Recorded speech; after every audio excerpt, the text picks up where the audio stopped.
Welcome back to episode 144 of the Hockey Cards Gongshow podcast. My name is Josh. As always, I'm here with Troy. You're a little bit of a wounded soldier, though, today, Troy, huh? I am. I got the sniffles. You got the sniffles, but hey, you're a hockey podcaster. Just like hockey players, we play hurt. So thankfully, you're on the mic and ready to go. So my whole family's gone, and we have Puppy that you may know of if you've been following the show. Can't leave Puppy alone because he's the most spoiled dog ever. So I'm actually going to try this with little Kobe now in the background. I'll try to move so you can see him on the couch behind me. Wait. There he is, Kobe. Yep, there he is.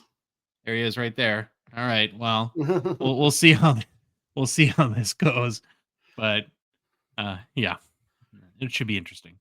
No audio trouble today.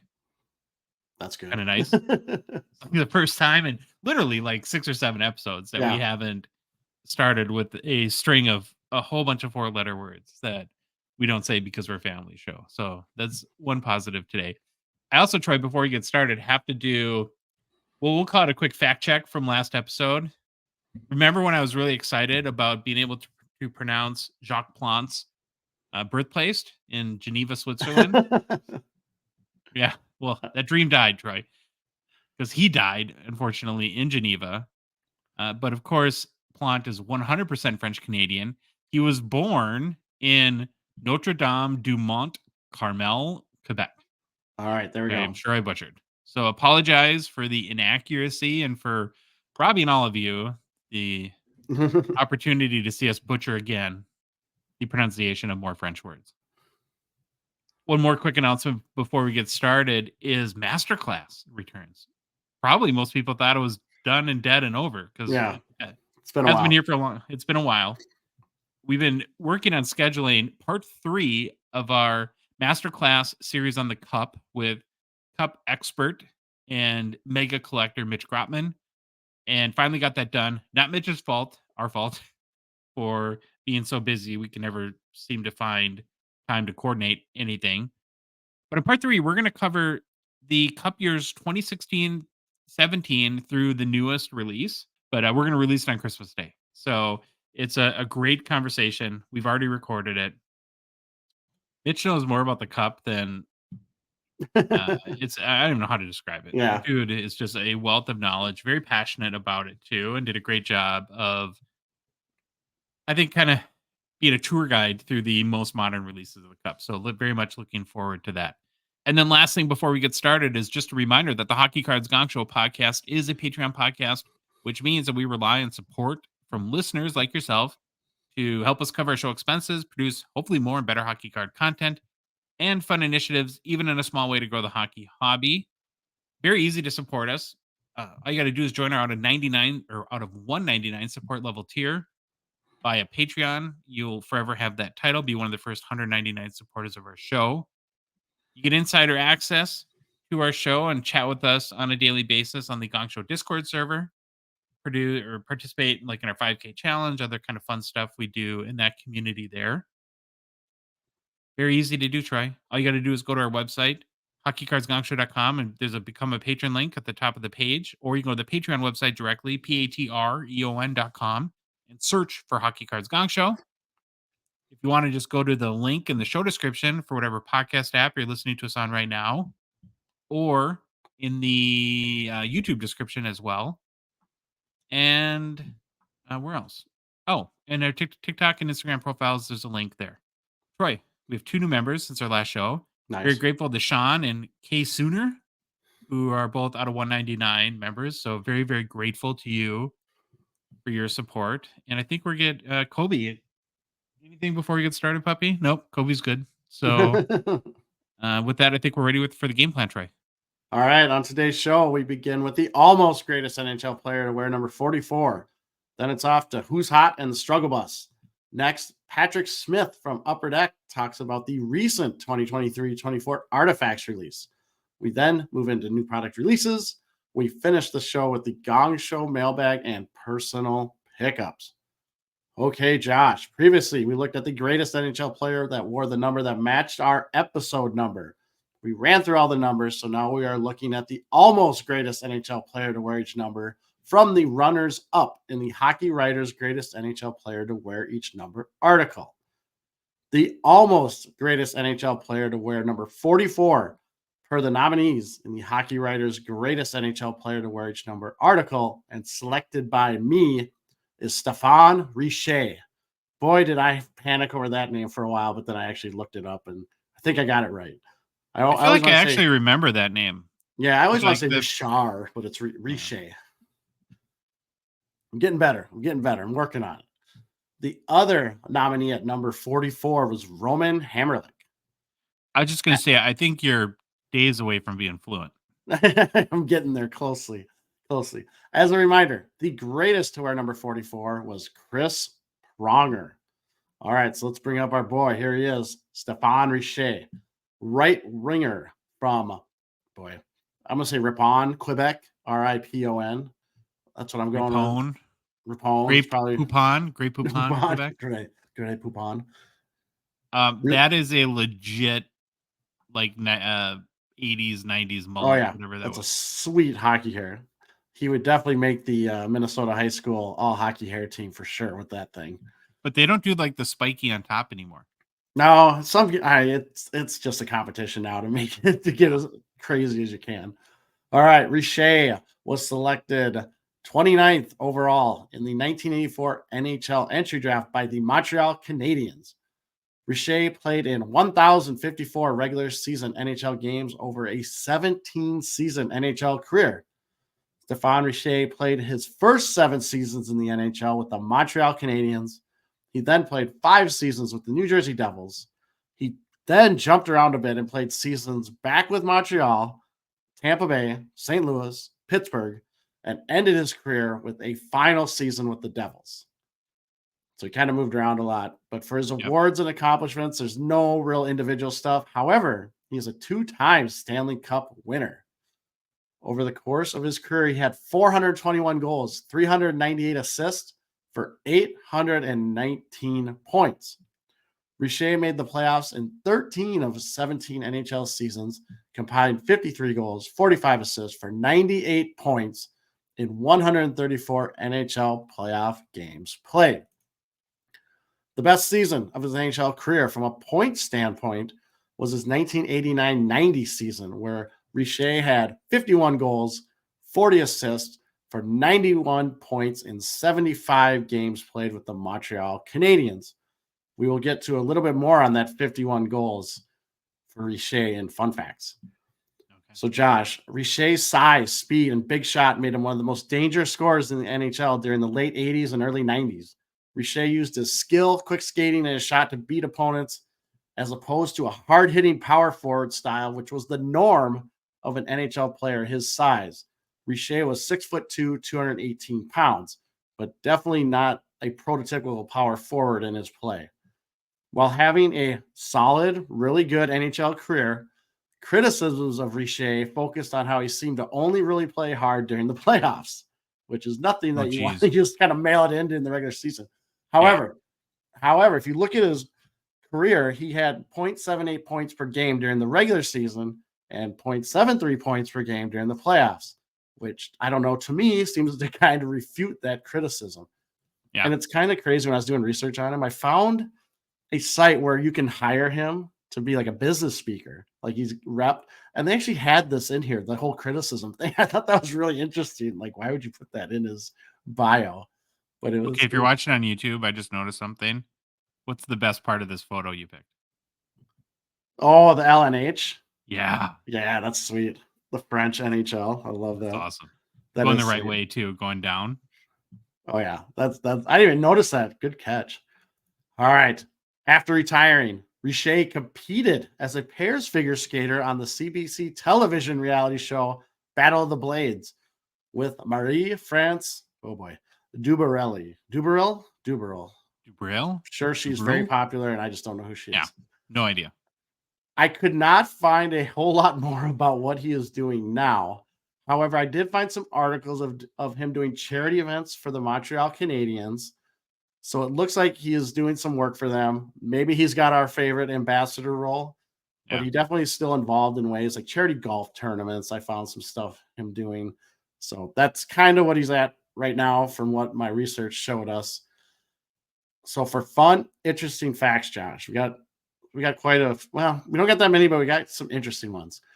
In the 1987-88 season, Richer became the first Montreal player since Guy Lafleur and Pierre Laroche in 1979-80 to score 50 goals in one season. In 1989-90, he scored a career high 51 goals. He's still the only player in Canadiens history, other than Lafleur, to reach the 50 goal mark more than once. That's crazy. You would That's think nuts. with all the cups and all the legendary players that they haven't had like top end goal scorers. I know, and I found that stat a lot. And it was in his NHL bio, and I'm like, man, this just seems weird, but I guess if the NHL says it, I'm going to say it too. Richer is tied with four others for sixth all time in NHL playoff overtime goals with 4. He is also the youngest Montreal Canadiens player to score 50 goals in a season at 21 years old. Wow. All right. So now we're going to get into just facts. So I'm going to kind of preface this because we're going to get into some deep topics here. If you're listening to the show, having struggles, we're going to talk about depression, not feeling yourself. Don't be afraid to reach out. Reach out for help. I'm going to say all that little disclaimer because we're going to get into some deep stuff right here. So Richer has been very open about his battles with depression. And I kind of found some Montreal Gazette articles. And this is what Richer said. I wish when I was 20 or 21, I could have had someone from hockey or baseball or football talking about this. Maybe it could have helped, Richer told during a 2013 interview. But at the time, that wasn't big, right? Talking about depression. This had been one of the reasons that Richer has been open about his struggles with depression. And he says that he talks about it all the time now. So if someone hears him and wants to get help, maybe they'll use him as kind of an inspiration to do it. And then I also found this quote from another article. This is kind of interesting. When I won the cup, Richer said, when I won the cup in New Jersey in 95, I had a great playoff, finished second overall in the stats, and I wasn't happy. I'm driving back home and everyone is waiting for me, my family, and I know something is wrong with me. It's pretty scary. Anytime I talk with kids, I always say, don't wait. Ask for advice if you feel like something is wrong. People aren't afraid to talk about it anymore. It's more open. You don't have to feel bad about it. You don't have to be shy about it. I think he was trying to get to the whole fact that when he played, it was kind of this, don't talk about it. You have to be tough man and keep it all bottled in. But now he's really open about it, hoping his words can help. And it's a few athletes. You don't hear a lot of athletes coming out straight up saying that they have battles with depression, but it is one of those interesting facts about him. I think it's very cool because, yeah, for a long time, it's been seen as a weakness, right? Yeah. And nobody wants to come out and appear weak. But when you have people like Richer who have the strength and courage to talk openly about what's going on in their life, that I think that is powerful. I think it is meaningful for other people down the road to feel like that they don't have to be the first to cross that bridge. And then I think the other kind of good reminder in this is we make a lot of assumptions about people in life, like way too many assumptions about people in life. And sometimes just because people are maybe wealthy or have just won the Stanley Cup and played well, like in the case of Richer in 1995, it doesn't necessarily mean that everything's great in their life or that mentally they're okay. And I think it's a good reminder to what I always try to do, and of course I'm human, so I'm not always successful at it, is to give people grace as the benefit of the doubt. Yeah. Right. And so, yeah, I'm happy that you included that. All right. For his rookie card, Josh, he is a 1987. Let me share it here on the screen for our YouTube fans. 1987-88 OPC, number 233 rookie card. I like it when it's just one card. This was the one that pulled up. It's really easy to find these. So PSA 10 has a pop of 26 with a gem rate of 14%. So not a lot of them. Last sale I could find on this card was on August 28th of last year, 2022, for $295 via eBay, verified and Terapeak. So still not that expensive for PSA 10, even with that super low pop. But again, these don't come up very often. But interesting card. You don't see the rookie mustache very often. Usually they're No. baby faced and they can't grow one yet. Little mustache, missing teeth already. I love it. There you go. All right, Troy, it's time for week 10 of Who's Hot in the Struggle Bus. All right. The world's favorite bus, of course, the Struggle Bus. What we do is we scour the NHL leaderboards and news from around the league to feature players that are en fuego. Remember Stuart Scott used to say that on Sports Center? Yep. Right, who are on fire, and then those that, well, have some struggle issues. It's a hockey hobby feudal system, Troy, where our proletariat are the Who's Hot and the bourgeoisie get the struggle bus. Now, that was a lot of big words there, and I think it sounded good, right? That was. Just not sure it made sense. But try to use big words on the show, even though we're way out of our depth in doing so. Anyways, let's get rolling this week with Who's Hot. The first guy, maybe you could have argued we should have done him sooner. Yeah. I really like this picture too. It's the Breadman, Troy, Artemi Panarin. Have not talked about him very much on our show. So I was happy to be able to highlight him today, given his recent play, and then feature him and talk about him a little bit here on the Gong Show. The 32-year-old Rangers winger has had a pretty good last couple weeks, scoring 4 goals, adding 6 assists for 10 points in 6 games played, giving him on the season now 16 goals, 25 assists for 41 points in 28 games played. That puts his pace for 2023-24 currently at 47 goals, 73 assists, which would equal out to 120 points. If he gets there, Troy, that would be by far the best season of his career. Mm-hmm. Not only has he accumulated 10 points in the past couple of weeks, but Panarin has also surpassed in that time period 700 career points. So reached a big milestone in his career. So he now has 702 points in 618 career games. I know this isn't a math show, Troy, but that is definitely more than 1 point per game. So yeah, I mean, he's had put together a pretty good career. So now it's like, well, what's happened this year where he's always been pretty good, but he's scoring more goals, on pace to eclipse more than 100 points for the first time, 120 even. I mean, he's killing it. Do you think it was the extra hair that was weighing him down? Remember the big story going into the season where he cut the hair and nobody liked it? Everyone was sad without the Panarin flow. Maybe so. I don't know. That could be. We might have a lot of guys shaving their head if that's the case soon. In reality, though, he's probably adjusting well to the new system brought in by Peter Laviolette. That's a fun name to say. Yeah. I feel like that's a French name that we can actually say. So I think maybe that's why I like it so much. He's been playing on a line with Vincent Trocheck and Lafreniere, and they seem to have good chemistry too. So, a number of articles too in the past week have been mentioning Panarin as a Hart candidate. So, and I do think he deserves to be in that conversation to this point. Yeah. He's having a good year. Rangers are playing pretty good too. So his career best for goals is 32, set in 2019-20. So right, what he's pacing for 47. That's a big increase there. And then his career best for points is 96, which he had in 2021-22. And then he also had 95 in 19-20. So again, he's by far off to the best start of his career. Panarin is a 2015 Young Guns. His PSA 10 popped 994 with a 49% gem rate. Last sold for $72 US.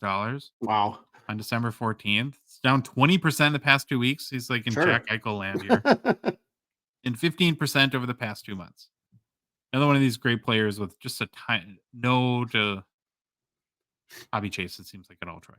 Yeah, it seems like every time we talk about Panarin, it's because he's doing well and he has no hobby love. Yeah, or I think the knock has been he's more of an assist guy than a goal scorer. But yeah, I don't know, man. I mean, 47 goals. We'll see if he keeps that pace. Yeah. First guy for Who's Hot, Artemi Panarin. You got the next pick, Troy. All right, the next guy, Josh, on Who's Hot. It's our boy. I had to put him on here. My favorite picture, I think, ever of our boy, Austin Matthews. And can you draw on the mustache, though? I think that would be. This is the very clean version of Austin Matthews. And I'm going to fully admit this one's going to be quick, but I got to put Austin Matthews on. Now, we've actually talked about Matthews last episode in Hobby News, as he was the first player to reach 20 goals for the 23-24 NHL season. In fact, over the past 2 weeks, as of December 15th, Matthews has 7 goals, 3 assists for 10 points in 5 games played. Now, that's pretty good. 2 points per game, I think, if I did the math right. For this season, Matthews has 23 goals, 12 assists for 35 points in 27 games played. And again, I'm just repeating almost what we said last episode. And like you said, safe to assume Matthews is back to his old form. Whatever was hampering him, if it was that wrist injury or whatever, seems like it is fully healed, and he's a man on a mission this year.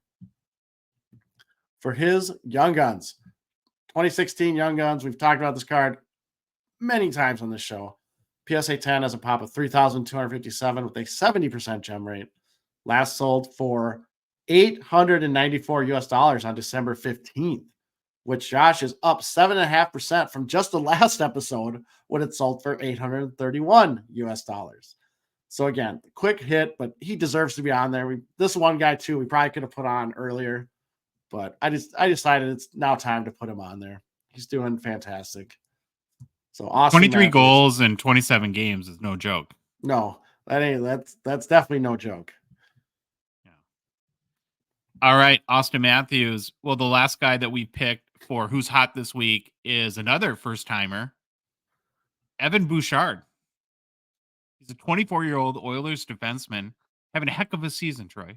So far, very impressive the last couple of weeks, where he has 3 goals, 7 assists for 10 points in 5 games played, giving him 8 goals, 24 assists, and 32 points in only 27 games on the season, and putting him at an 82-game pace of 24 goals, 73 assists for 97 points. Don't you feel like there's a lot of defensemen right now flirting with 100 points? Yeah, it seems like there's just more pop up. I have to mention this too. If you're watching on YouTube, how about this lady over in this picture? She just looks absolutely befuddled by whatever's going on the ice. She's confused, scratching her head, but she's got a fat ring on. It's just hilarious. She's in a Flames jersey, so she's probably mad that Bouchard just scored a goal or something like that. So again, talking about his pace of 24 goals, 73 assists, 97 points. Since 2000, Troy, the highest points total in a season by an Oilers defenseman is 56. Wow. Which Chris Pronger did that in 2005-06. Now, Paul Coffey played for the Oilers for a long time, and he has some of the highest point totals ever for a defenseman in a single season. So Bouchard isn't even close to that. I think Coffey might have like 130 or 136 at one point, something like that. Bouchard's seen a boost has seen a boost in production and opportunity since the Oilers traded Tyson Barrie to Nashville, which opened up the QB spot on the power play. So that seems to be the big difference in the last few weeks for him. I would guess, Troy, there's probably no better place in the NHL to score points than the Oilers power play. Just get assists, man. Just move that puck over to Draisaitl or McDavid and go to work. Get your points. How many players would pay to be on that power play in a contract year? Right? No kidding. Just to pad their stats. So Bouchard is currently tied with the Islanders' Noah Dobson for third most points this season by a defenseman behind Quinn Hughes and Cale Makar. What's even more impressive is Bouchard is also making significant progress defensively, which is a good thing since the team, has we'll call it a shaky goalie situation. So he seems to really be stepping it up this year. Evan Bouchard is a 2018-19 Young Guns. His PSA 10 pop 363, has a 55% gem rate, last sold for $85 on December 17th. It's up $5 since the start of December and up about 37% since the start of the season. Can't say I would have ever predicted talking about Evan Bouchard on Who's Hot, but he definitely deserves it. For sure. Yeah, he's definitely been a beast lately.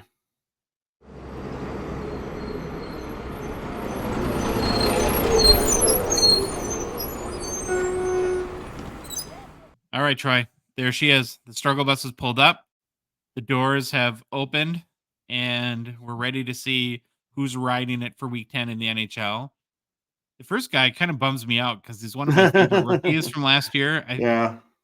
Wyatt Johnston, still only 20 years old, young Dallas forward, had a really sneaky, maybe sneaky good, touch under the radar rookie season last year, where he scored 24 goals, added 17 assists for 41 points in 82 games played. Remember, his 24 goals tied him with Calder Trophy winner Matty Beniers for most goals by a Calder eligible rookie. Andrei Kuzmenko had 39 goals last year. Yeah. Gosh, you forget about that. And 74 points, but of course had missed the cutoff by age for Calder eligibility. Now you might be looking at Johnston's season totals of 9 goals, 10 assists for 19 points in 28 games played and think, well, that's not bad for a 20-year-old second-year pro. And of course it's not. But what put him on the struggle bus today is more the recency or recent production. In the past 2 weeks, he just has 2 assists in the Stars 6 games played over that span. But Troy, I think more importantly, he hasn't scored a goal since November 24th. And it's December 18th today, the day of the show comes out. So we're kind of coming up on a month or close to it where he hasn't scored a goal. And yeah, so I guess that's what put him on the struggle bus. Even with his recent struggles, though, he's still pacing for more goals than last season with a current pace of 26, which would be a 2-goal improvement. He's also pacing for 56 points, which would be a 15-point improvement over his rookie year. It kind of seems like the minimum expectation for him this season, as he's gone from people thought of like a nice prospect last year to they're really counting on him to be a producer. And so, yeah, like 26 goals, 56 points to me sort of feels like the minimum of what the team and probably fans are expecting. And one thing that might hurt his production a touch too is the Stars they're actually a pretty deep team when you look at their roster and their line combinations, where top 6 minutes I think are pretty tough to come by. So he's been centering Dallas's third line with Jamie Benn and Yevgeny Dadonov as his wingers. It's not a bad third line for a team, really. I'm not a big like personal Jamie Benn fan, but as long as he doesn't get kicked out of games in the playoffs, I think they'll be okay. Yeah. I'm sure Johnston will be fine. It's probably more of like a blip of the radar thing. But again, his last couple weeks haven't been the best, so he is on the struggle bus. Wyatt Johnston is a 2022-23 Young Guns. His PSA 10 pop 337, 36% gem rate, last sold for $134 on December 16th. Pretty much flat over the past 2 weeks and maybe up about $10 or so since the start of the season. You got the next guy? Oh boy, do I have the next guy, Josh. I almost feel bad for this one. I'm going to put it on the screen. As we know, the struggles that Jonathan Huberdeau had last season, but now he's found his way back to our favorite struggle bus. So let's kind of recap. Last season, Huberdeau had 55 points in 79 games played. 2 seasons ago, Huberdeau had 115 points, and it was absolutely a huge drop-off. We know the media was tearing into him. Josh, you remind me, was it the biggest drop-off in points almost ever, or probably one? I think so. I think you're right. Yeah. Just insane from 115 to 55. So that's kind of where we go for the history. Then coming into this season, we all hear the stories on how he can get back on track, what he needs to do, prove his worth in Calgary, all that fun stuff. So up until the previous Flames 7 games, Huberdeau had 4 goals, 11 assists for 15 points in 23 games played, which put him on pace for 53 points, which is actually worse than last season's 55 points. However, Josh, the past 7 games, the wheels have kind of fallen off for Huberdeau and Calgary in general. So in the past 7 games, Huberdeau has no goals, no assists for no points, which now puts him on pace for 41 points for this season. It just seems to get worse and worse every time I look at the stat line or what's going on with him in Calgary. Yeah, and it's kind of cringy to even watch at this point. It is. And this is the crazy thing. Huberdeau is signed with Calgary for $10.5 million I think it's US dollars per year through the 2030/31 season. So they're stuck with this guy for a while. And the situation just keeps looking uglier and uglier. And I'm pretty sure no team would take on that salary if he decided to waive his non-movement clause. It's like they're stuck with him, or he's just going to eventually have to waive it if they want to move him. But no one's going to take 10.5 if he can't produce. Plus, we all know the stories in November where Huberdeau got benched for the whole third period in a game. That was a big news thing in Calgary. It was actually on The Athletic, had some big stories about it. So, Josh, my question is, how bad did our boy Daryl, Sutter, ruin this guy? It feels like that was like the impetus to all this, forcing him to play the defensive game and all that stuff. And it just seems like those two meshing just imploded Huberdeau, and it just hasn't worked out. And now that Sutter's gone, it's still not, he's not picking it back up. It's just crazy. Yeah, like I said, it's getting a little sad. Yeah. It's just so bad.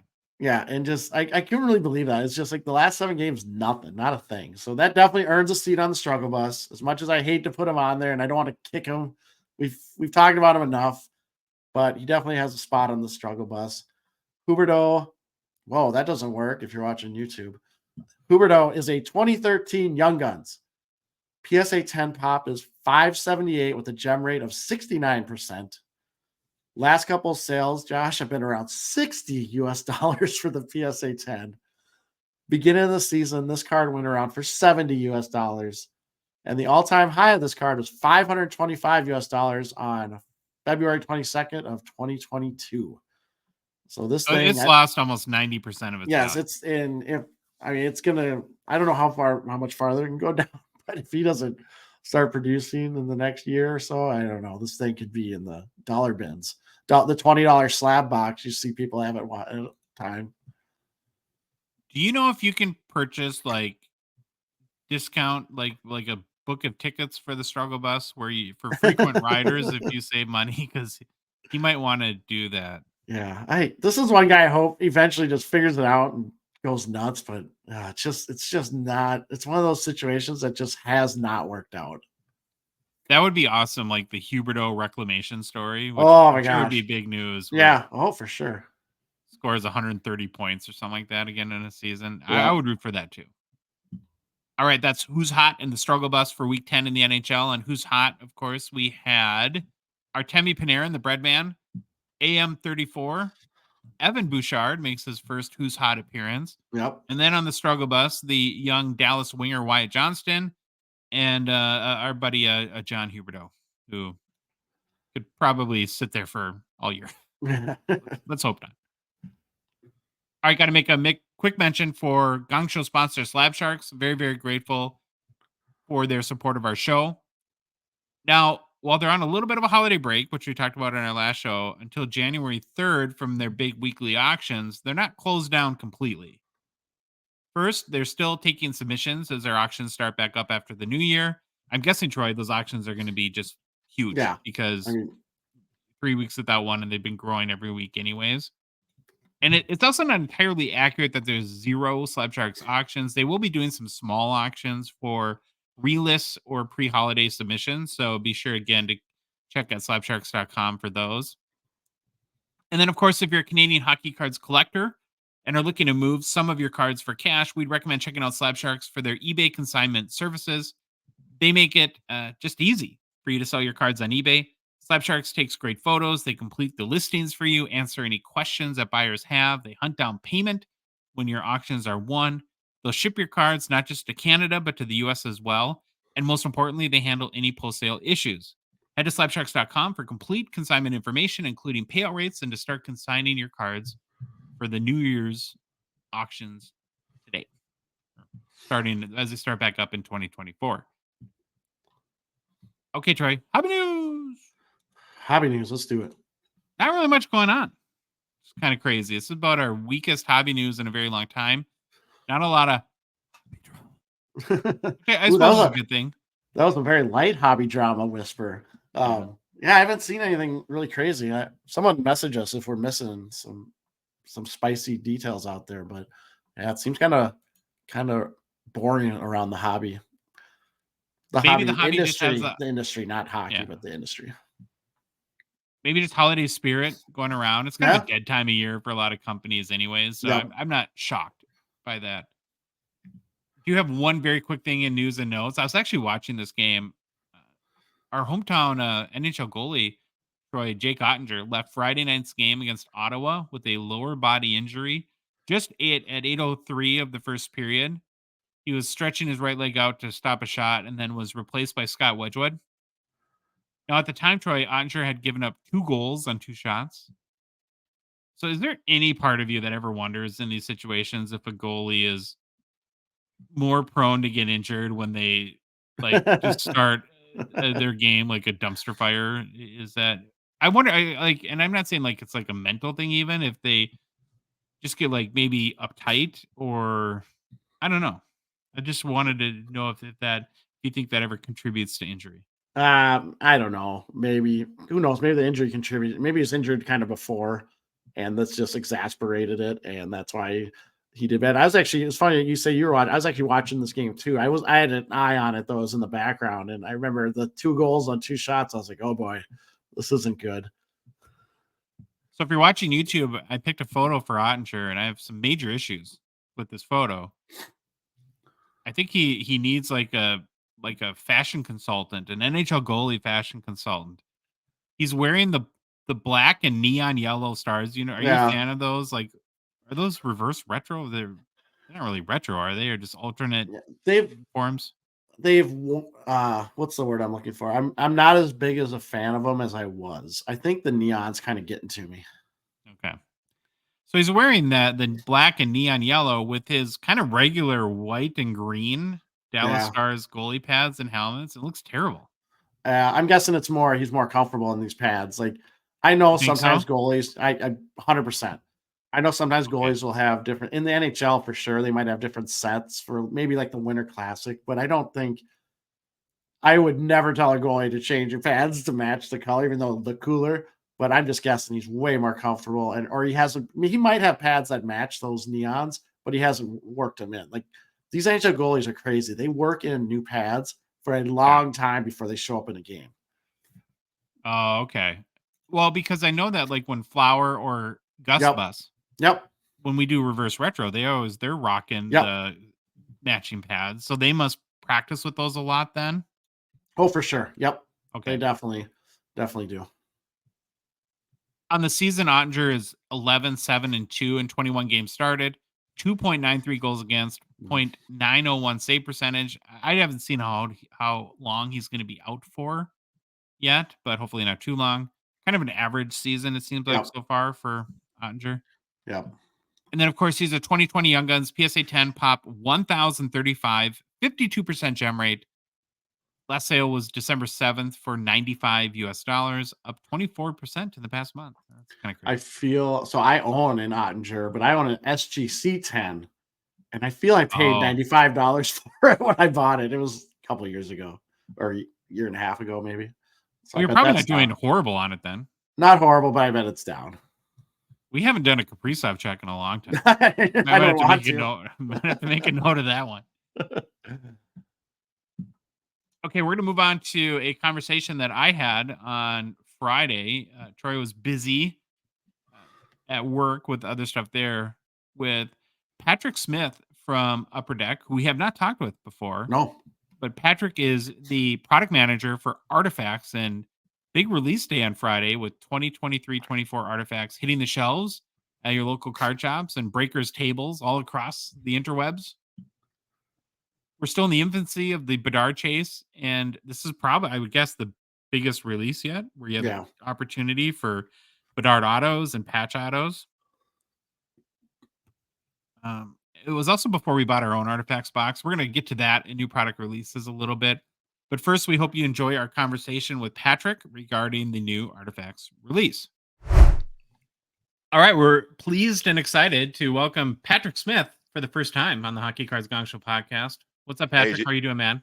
I'm doing great, Josh. Thanks for having me on Gong Show. Finally, great to talk some cards with you today, man. Yeah, so I think I met you for the first time at the National this hmm summer, I believe.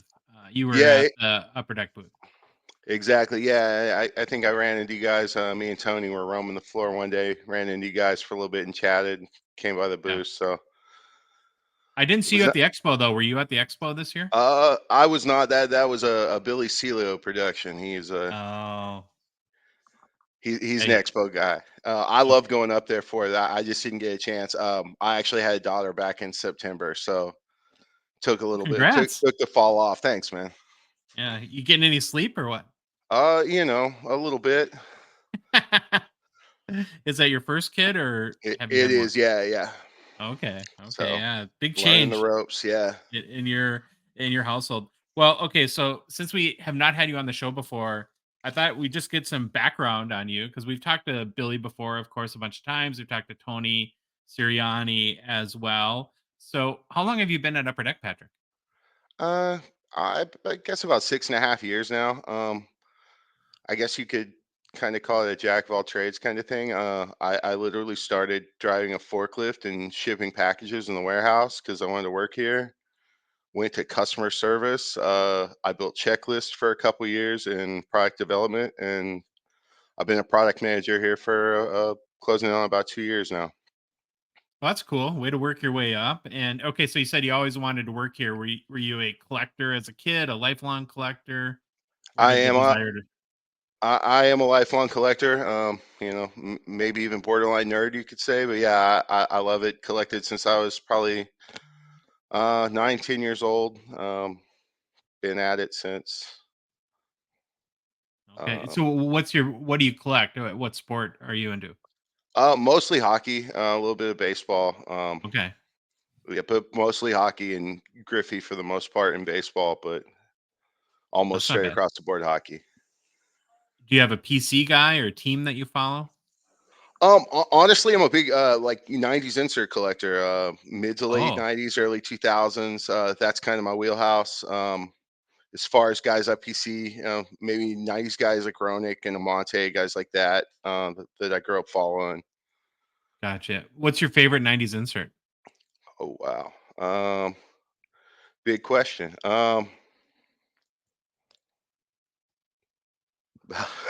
We've been on for 30 seconds. You threw me for a loop. Uh, I guess as far as our stuff, I really like the die cut stuff with the light effects, like a lot of the Yeah. Hall of View effects cards, the Yeah. die cutting the upper deck in the '90s, like the high commodities stuff like that. All really nice cards. Yeah. Are you a run for the cup guy? Do you like those cards? Yeah, those cards were phenomenal. I'm glad to see that we still do those in Black Diamond, and I still think they look awesome in Black Diamond. Yeah, I picked up so I'm in Minnesota. I picked up a Kaprizov run for the cup this year. It was a pretty awesome card. Yeah, Uh all the cards on that one form look great. Like all those PET acetate cardboard combo cards look really good. So it's Artifacts release day. We're taping this interview. This releases on our Monday show, but it's on Friday. Artifacts came out this morning. I've already seen a number of breaks. I have not yet gone and got our box because we do some pack opening videos with it. But before we started recording, you told me it's kind of funny that you haven't even seen a box yet either, have you?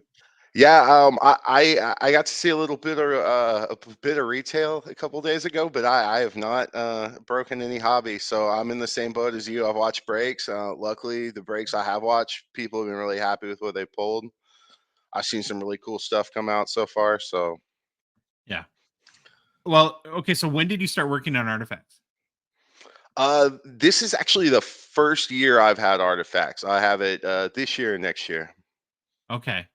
And so when you come into a product that has a long legacy in the hobby, of course, and there's kind of like a theme to the set and a vibe to it. Is that you kind of have to like first try to get your head wrapped around, okay, how do I make this set unique and make it, something special and kind of push it forward, but yet still kind of keep to what makes artifacts artifacts? Yeah, I think that's definitely true. I mean, you look at it, and collectors definitely have their hallmarks they love about artifacts, and I'm not going to be the person that comes in and tries to change that. It's like kind of as you said, it's kind of more trying to take a product that people love and tighten it up and put my own thumbprint on it more than reinvent the wheel with artifacts.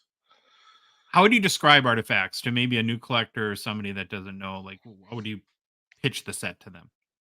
I like it because it's really our first high end, mid high end release of the new hockey season every year. It gives collectors, I mean, granted, it is through player redemptions, but it gives collectors a chance to chase those first rookie cards. Recently, in the last couple years, we've started spiking hard sign content into it, so it gives you your first real hard sign content of the year. There was some Bedard Team Canada hard sign content that made it into this year's product. It's your first chance to really chase memorabilia cards for the year. You know, guys that may have been late season transactions that might not have memorabilia cards with a new team or something like that. It gives you your first chance for the new season to chase. Hmm. I kind of think of the artifacts kind of if I think of like the design and the feel of the product is it kind of has like a Indiana Jones or National Treasures vibe to it. Is that a fair way to put it, or how would you put the sort of look and feel of the product, or how would you Yeah, describe it? yeah, definitely. I mean, I kind of the way I kind of look at it is almost like a museumy type set. So yeah, they Andy reference is perfect on that. Yeah, it's a very artifacts if you see artifacts, but that's not a bad thing in my opinion. Like I think Yeah. every year the design has a subtle tweak to it to where every year it looks like a fresh set, but they all look like they could come from the same general Hmm. family. Okay, so I want to start with the box. I'm actually a big. I like the box designs. Does that make me a geek or a nerd? But so this year we have Stutzla on the cover. And what I'm curious about is how involved do you get as a product manager with the box design? Like, do you decide who's going to be on the cover, or how does the whole theme of the box come about? I mean, I guess you could say that our brand department does kind of touch base with us on the packaging, but really that's out of our hands. As far as the cover athletes, the design, I'm sure a lot of the times you'll notice the box design takes from the card design. So Yeah. I'm sure that's in part of the direction. But as far as picking the final design, picking the player on the packaging, that's more of our brand department than our end. Okay. Okay. I shocked you didn't put Bedard on the box. I feel like that would be like the temptation for every 2023-24 release to stick his mug on the cover or on the box Yeah. cover. Um, Well, I'm okay, sure so you'll see enough of him this year. oh yeah, oh yeah. Okay, so the first part I want to tackle on artifacts is the base set, and there's two kind of things that I think are kind of interesting. Overall, the look and feel, and the breaks I watched is there's what I like about the design, and I'm not sure how intentional this was and how closely you worked with the designer, but very clean design this year to artifacts, and then also a very blue theme Yeah. for it. And how did that come? Where did I like the color blue? So I'm not. It's not a criticism by any stretch, but I'm just curious, like where that sort of like the whole design theme of the cards came from. I mean, we kind of work hand in hand with our design team. Basically, on our end, we'll give them some kind of direction, which we think the design should go. And then they kind of run with it there. If you'll notice this year, I had the different colored themings for the different, the Yeah. rookies, the stars and goalies all have different colors from the base. So yeah, it was just a choice. We went with some different color combinations we thought looked best, and that's where we ended up with the blue and the different colors throughout. Before you finalize a design like this, how many different concepts will you typically see?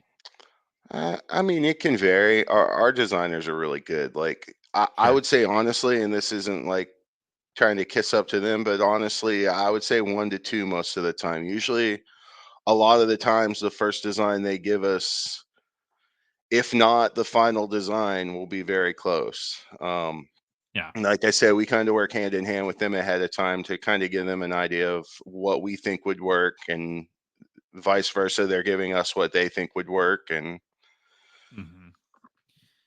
Okay, so the other thing, there's I think two things that make the base set unique or interesting within artifacts. Number one is it's a pretty big base set. It's 200 cards. The first 100 cards are more like common guys, and then you have four different subsets beyond that are based upon what you classify as like stars, right? So that'd be like your Connor McDavids and Austin Matthews. And then goalies have their own subset. That's kind of cool. So they have their own color theme this year.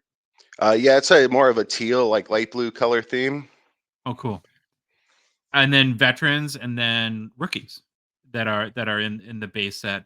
And one of the things about on the rookie checklist that I know a lot of people have questions about or maybe don't understand about artifacts is that there's 30 rookies on the checklist as far as the base checklist goes. And those are basically your series 1 kind of young guns checklist, right?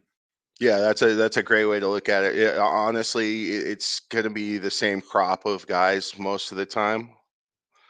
Mhm. We're kind of given the NHL has a cutoff date for rookies, so any rookie who skates after a certain point of the season is considered a holdover rookie for the next season.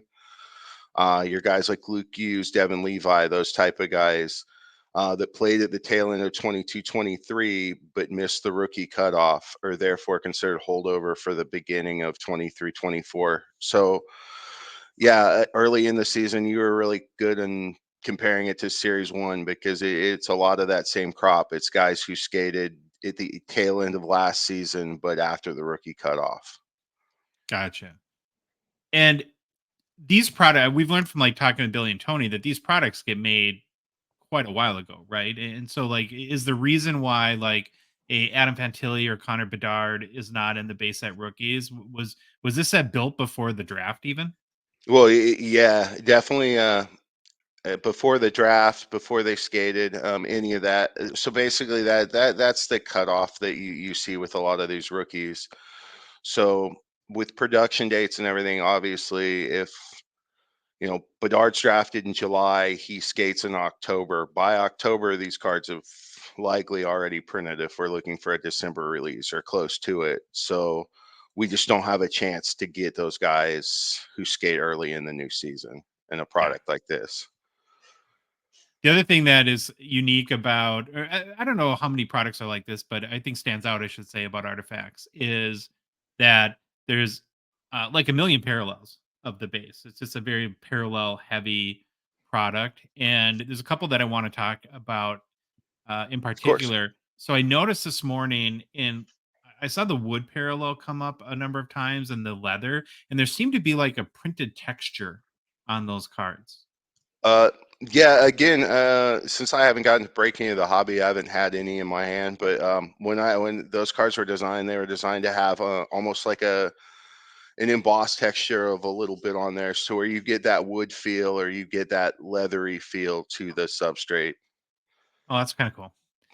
And then the other thing I noticed about a lot of the parallels is that so if you go back up here to the kind of base design, that a lot of like the uniqueness or the color in the parallel is in this sort of logo area in the bottom of the card. Like with the one I was thinking of is the new polychrome that's out of Yeah. 65 that has a kind of really shiny area there. Is that where you find most of the sort of what kind of makes that parallel unique in that logo area? Yeah, and between the different parallels, I mean, obviously the foil coloration on the front's going to change, and that's going to be your big sign because the cards themselves will keep the same basic colorations of your base stars, rookies, etc. But the foil will change. Like you said, it's in the logo area. With some of those little more intricate foils, it might be hard to see it, but it also is the artifacts area across the top of it. So when you Oh, start to okay. see more of a gold or like a lime green deco foil, something like that, you'll really start to notice it in the logo as well. Okay, one card I did not see this morning watching breaks for a couple hours. It would make sense because it's out of 10. But the name, Party Time. What's Party Party time. Time? What is it, man? Explain that one.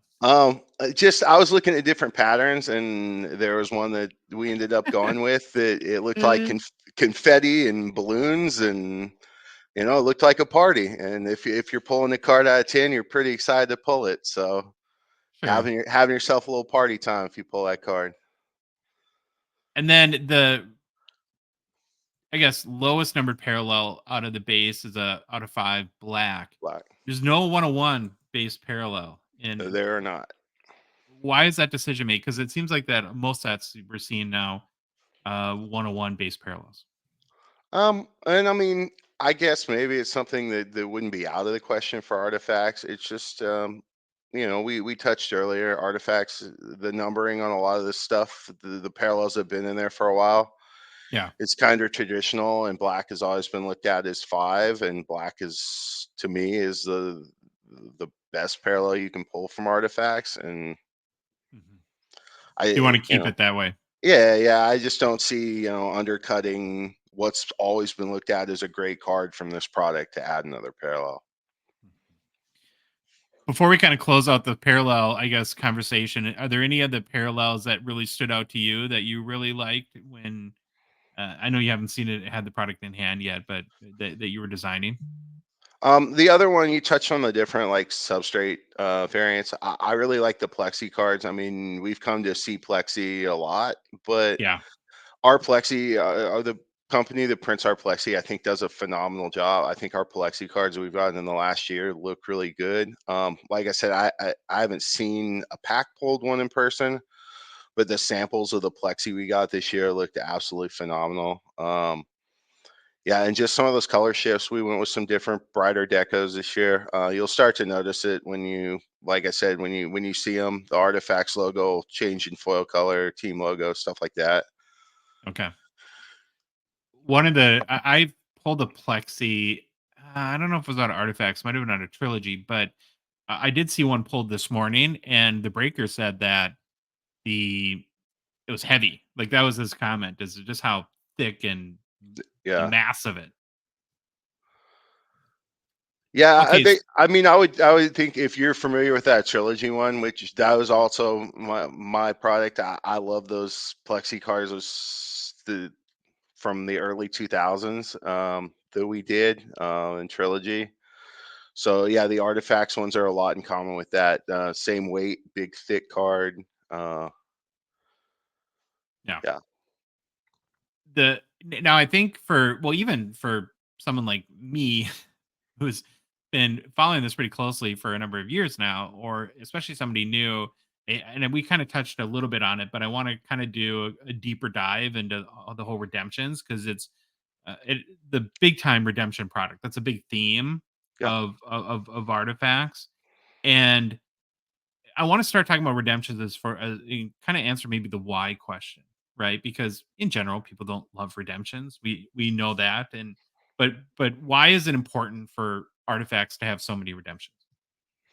I mean, I think we kind of touched on it earlier. The big part of why redemptions exist in a product like this is simply because of when artifacts comes out in the season.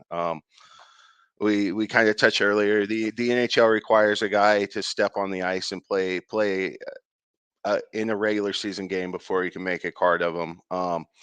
So therefore, with the production leads and everything, it would be impossible for us to put a Blackhawks Bedard card in a product like this and deliver the kind of quality that collectors want for that Bedard rookie. Yeah, I mean, in this case, redemptions are a necessary evil, but the collector's getting a beautiful Bedard card in return for it rather than sure. something that might have had to have been a rush job to get included.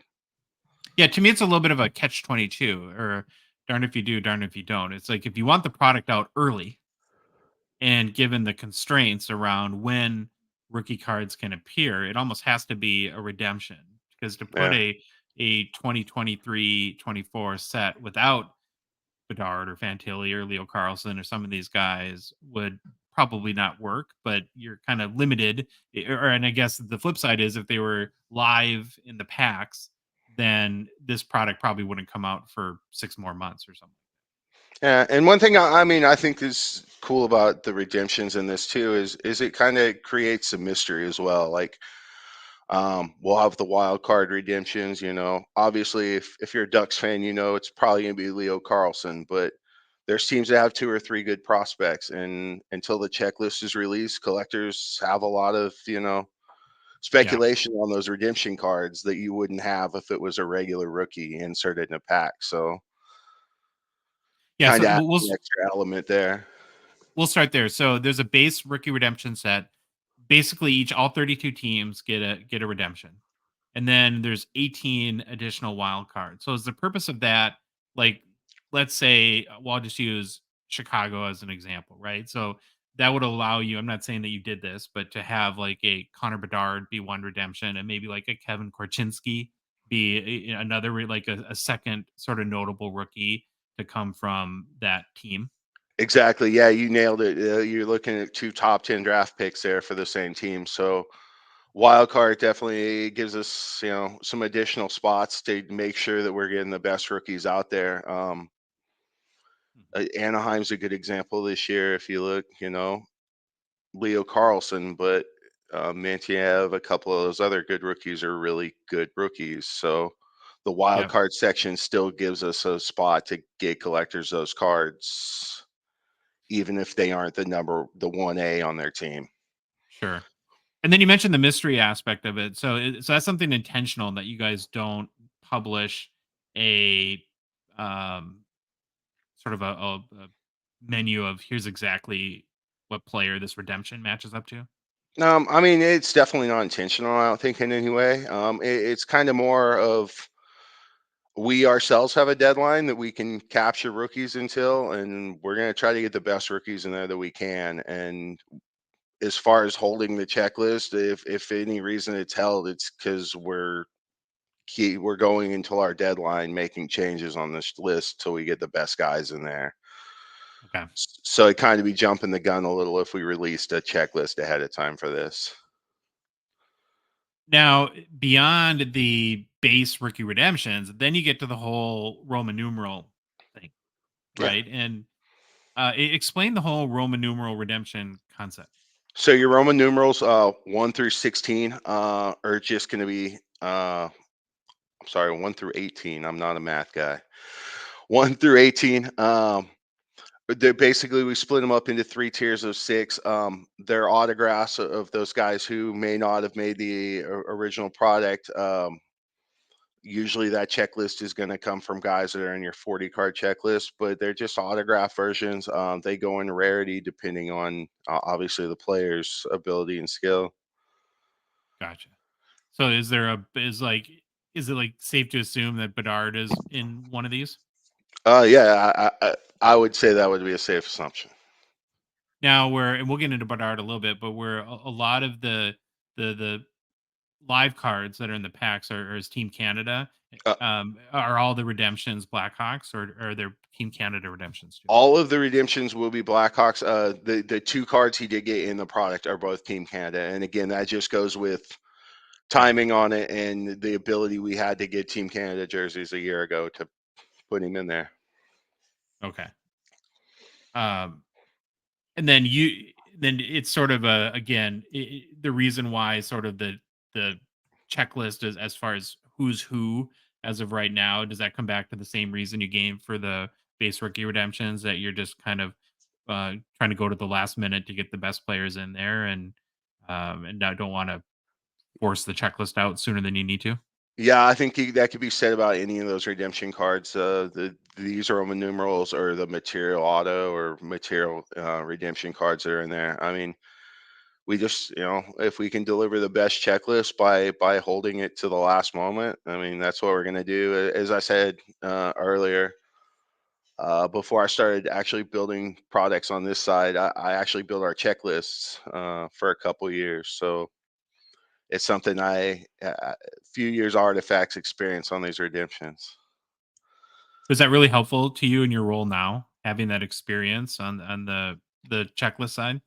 Oh, I totally think so. If nothing else, it's just the guys who build our checklist is insanely knowledgeable hockey guys. It's just cool working hand in hand with them. But it's cool knowing the constraints more or less of maybe what can and can't be done from being on that other side. Sure. Um, but yeah, it also enables us to make some cooler stuff because there's stuff that I know we can make. And it sounds like the granddaddy of all redemptions is the Roman numerals auto material gold, where if you get the black parallel, that's 1 in 100,000, 1 in 107,200 packs. So Yep. that would be probably, I would maybe the biggest card in the product or the chase of the product might I be in would there. say so. Yeah, the black in this case is an auto with a patch and a tag with the laundry tag Nice. on it. Ooh, nice. So two really nice pieces of mem on it. Super clean card. Okay, I do want to kind of circle back and just talk about a couple more things on the Bedard. So the cards that are live in the set are Team Canada, and that's again because of the timing, the cutoff, the dates with the rookie, but as a way to get him into the set. And so you must have felt that it was important to get some sort of Bedard presence live in the product. Oh, absolutely. I I myself am a Blackhawks fan. Despite the tough rebuild process, the kid's the real deal, and it's something that we've seen since he was, he got exceptional status as a junior. We've seen it for a couple of years. We've known what Connor Bedard's going to be, so it's definitely something we made a concerted effort to get him in, however we can. Sure. Now, so let's say, like I said, I'm going to go later. We're going to get our hobby box. We're going to open it. If I pull a redemption today and redeem it, when would I expect to get it? The card. Um, I guess, then this comes back to my whole customer service days here. Usually I always tell customers when the set released at the beginning of the year to look maybe around All-Star break with a December release. I would say late spring maybe. Okay. I wouldn't quote me on that. That's going to end up going to. It obviously depends on a lot of factors, the cards getting printed and all of that. So, but I would say, usually a couple months after the release. I just wouldn't have an exact answer for that. Sure. So is Artifacts almost like building two sets or producing two sets? You got to produce the set that originally comes out, and then you have to produce all the redemptions, which are pretty substantial because there's a lot of them, right? Yeah, exactly. I mean, the designs themselves, as far as that goes, they do pick up a lot of the rookie designs. So, as far as creating new cards from scratch, it's not something that has to be done. But yeah, it's definitely a lot of legwork in the checklist, getting those cards finished, making sure we get the mem in, making sure the cards get produced right. So Well, I think I like talking to you, Patrick, because you've had every job at Upper Deck, so you can answer just about just about every question. That's pretty awesome. Okay, so I want to. I think the next big category, it's a big part of artifacts that I want to talk about. Is I got to find the card here. The Orem bounty program. Is that how you say yep. Orem or Arum or how do you pronounce it? Yeah, I call it Aurum. Okay. I might be wrong. Now, the first thing, and I mentioned this before on our show, but because I did see again these cards pulled today, man, you guys, when it comes to like with Tony and SB Authentic or here with Aram, you guys make these bounty cards too nice. It's like you don't want to scratch redeem them because Yeah. man, the cards like really, and you can't even really see on the photo we're showing. They got a real kind of like a rainbow foil sort of glow to them in hand, and they just look really nice. Yeah. Yeah, and that's I mean, I've heard from a lot of player collectors too the same thing. It's, I like that these exist because if I don't want to go after the full set, you guys have given me a nice card to chase of my guy. And I think, yeah, those arm cards this year looked really good. So somebody that's never done the bounty program before, how would you explain it to them? So basically, the bounty program enables collectors who go after a full set of the arm cards. Each card will have a bounty code on the back. If a collector collects a complete set or along the way to building that complete set, they would scratch the code. We have a website called upperdeckbounty.com. Collectors would go, they would redeem that bounty code on the website, um, either redeem a full set at once or work their way up to that full set. Once they've completed that full set, there's different bounty prizes. The in artifacts, a separate bounty RM set that's not available in packs, plus some additional RM autographs that are available for people who redeem these quick, both singles and duels. has the Artifacts bounty program, I believe, is already up. I'm gonna kind of try to go to it right now on the site. So there's a number of achievements, and I think the way too that there's some achievements that kind of are first, like the first couple get maybe some of the bigger prizes, and then there's just some achievements that you can redeem for at any time, right? Yes, that's correct. Okay. And how many bounty cards are in the set to redeem? Is it 48? Is that what I saw on the checklist? Yes, yeah, and much like the base set, it's split. It's tiered. You have your normal vet players. You have rookies in there as well. You have legends, and you have all stars towards the end of it. Now, and some of the bounty cards too are autoed. Now, are those arm cards? Are those bounty cards too, or are those just autoed arm cards? Yeah, those are just cool autos that we put in there. Like you said, the arm cards look great, so it's one of those things that why not see what they looked like with an autograph, and collectors loved them, so it's something we've kept with. But no, the arm autographs are not part of the bounty. It's just the unsigned cards. How how fast do you think, or do you expect somebody like one of these top time? There's three remain. Is that did somebody didn't already redeem this already? Right? Was there only three to start with as far as Yeah, the top? yeah, it's the top 10 total, 3 and 7. So nobody. It doesn't look like it's been redeemed for yet. But then again, we're still 9:30 in the morning on the West Coast, so I wouldn't be surprised by the end of the weekend or in the next couple of days to see your first one start to come off. That's crazy to me because 48 cards is a lot of cards, and some of them get pricey too. So people go all in for these bounty programs. Yeah, Um, we try to make it worth it.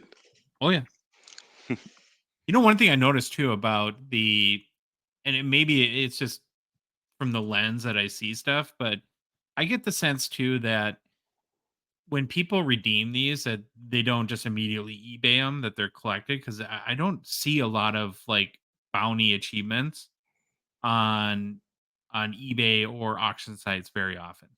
Yeah, and I would say the same way. I'll be honest, most of them I've seen in the wild, like you said, have been either slabbed or in somebody's personal collection. So the people who are redeeming them, were likely hanging on to them. We've made some really nice ARM redemption cards in the last couple of years.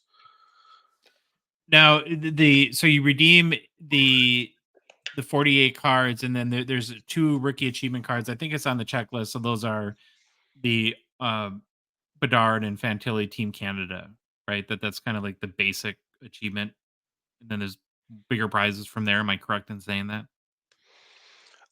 Yeah. I Don't quote me on this. I'm not sure if the Bedard and Fantilli achievement cards got. No, those would have been too early. Those would be Team Canada. So Because their yeah, cards 49 and 50 on the checklist. yeah. I was wondering. I was just trying to think in my head again because this was a while ago. If the achievement cards were actually different than the two rookies that were in there, but no, it is the 49 and 50. They are Team Canada. Yeah. And then yeah. Okay, now let's talk about like inserts or other parallels, other mem cards. What kind of stood out to you? Like, do you have like a favorite new insert from this artifacts release? I guess I got two. One's not new per se. One returns every year, but it's different every year, and that's the Arena Artifacts cards, where we buy back a piece from a demolished NHL arena. We build a set related to that. This year's is the Pittsburgh Civic Center, so we did the Igloo. So it's Mario, Sid, past Penguins that played in that arena, match with a piece of seat from that arena. Nice. Uh, we have All Star Artifacts ticket relics this year that'll match players with the All Star games they're most well known for. Those cards came out really nice. You have a one up that's always towards the top of my list, the signature apparel cards. Those cards are hard signed. Yeah. Always have a beautiful piece of patch. That is also the insert that Bedard did make it into for an auto patch in this set. So be on the lookout for that Team Canada Bedard signature apparel. We also have silky mitts this year, which I'm excited about. Game used gloves, Nice. real colorful piece of glove. That's a piece of mem. I don't know why we don't use more. I think glove looks great as a piece of mem, and Yeah. it's completely unique. As far as the other new inserts, one of the cool things is since we sponsor the draft, we kind of get first pick at some of the stuff from the draft. So there's a new insert called Selection Souvenirs that actually has like the jerseys the guys wore at the draft, hat, Oh, cool. tie, all of that stuff, photo match with a picture of them from the draft. So does So it say that on the back of the card then that this is the part of the hat that the player wore at the draft? I'm not 100% sure on that. Because I don't review type on the back of the cards. I would assume that, yeah, it does say something along the lines of draft worn. I just haven't seen them in person yet. So Gotcha. Um, well, anything else about artifacts before we move on to some other quick things I want to chat with you about? um yeah, let's see, is there anything new that I missed? No, other than that, artifacts is same things that collectors love about it every year. We pointed out the parallels. We pointed out our autos. We got some really nice mem in there this year, and of course, your first mainstream chase at Connor. So Yeah, it'll it's be going to be a good year. fascinating to watch eBay and other auction sites these next few days to see what some of these as people kind of figure out well which Roman numeral is what player and what redemption is what player, what these start going for. Is that something that you do? Do you watch the secondary sales at all just to get a sense of what people are responding to? Yeah, it's always a good indicator. I mean, um, especially on a day like today or through the next week. Obviously in the first day, you kind of see a little bit of a high point because it's new, but Yeah. the first week or so is nice just to see what people. It's a real nice real world feedback of what people like and don't like about a product, and that's what I like about it. Mhm. What other sets do you work on? Um, I guess I span the gamut right now. I do have a handful of hockey, credentials, artifacts, trilogy, ultimate this year. So for 24-25, I'll have ultimate. Synergy is mine. I do our golf products, Oh dabble in a wow. little bit of wrestling. So So what do you think the next product of your hockey product of yours to come out will be? I would say likely either 2023 ice or 2023 credential, 22-23 credentials or 23-24 ice would probably be the next ones up. I would say ice would probably be the next one up of mine. Did you do last year's ice too? I did not 2023. That was Billy. Okay. Yeah, I thought that was one of the best products of the year. And it was a very nice looking product, but because it had the 2020 bonus pack, because you guys didn't do ice in 2020 due to the pandemic. And then you have Yeah. the ice premieres, and then as well as the uh, there was the what exquisite RPA retros in there too. So it had three huge hit opportunities in one product. I thought that was a really great set last year. Yeah, that was a really fun break for me. I thought ice was a really fun break. I thought there was a lot of color in there with the parallels to break stuff up. Like his inserts were really good. Ice is a fun set. Mhm. And then we've been opening up a lot of synergy too. Really like that, kind of am becoming more and more a fan of those. What do you call like a techie product, or a lot of Yeah. printing technology that goes into it. And how many years have you worked on synergy? Last year was my first synergy. But I have it next 2 years. I'll have 23. I had 23-24, and I'll have 24-25. I'll be honest, it's one of my absolute favorite products to work on.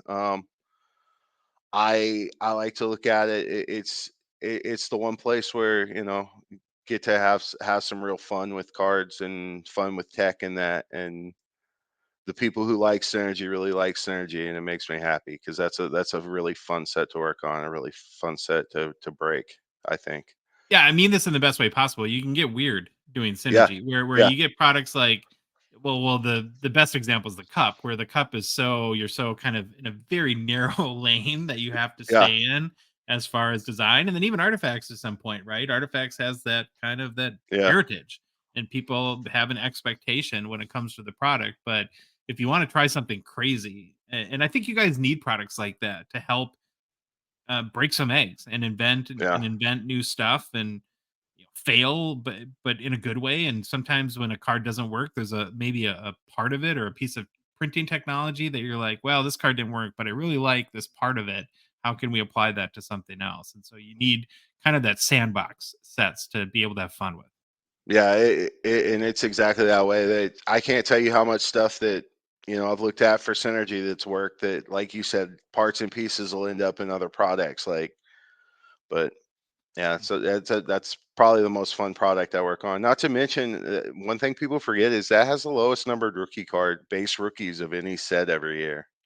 Yeah, So they're some really really nice tough. rookie chase in there. Yeah,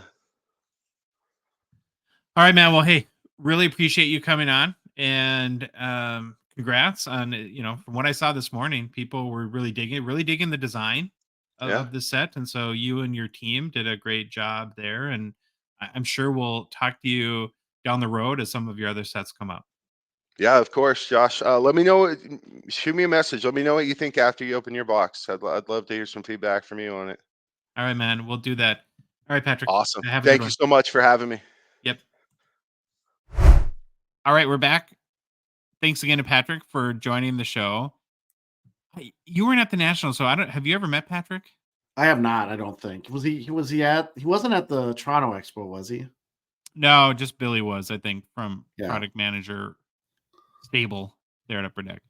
Patrick is a big dude, like looks like he could beat the crap out of anyone, but he's very nice, very kind, and looks like a ton of fun. Like I bet you Patrick would be a very fun hang, and we are very grateful again for him for coming on the show and chatting about artifacts. Learned a lot about some things. Still a little confused on the redemptions, and we'll get to that a little bit in mailbag.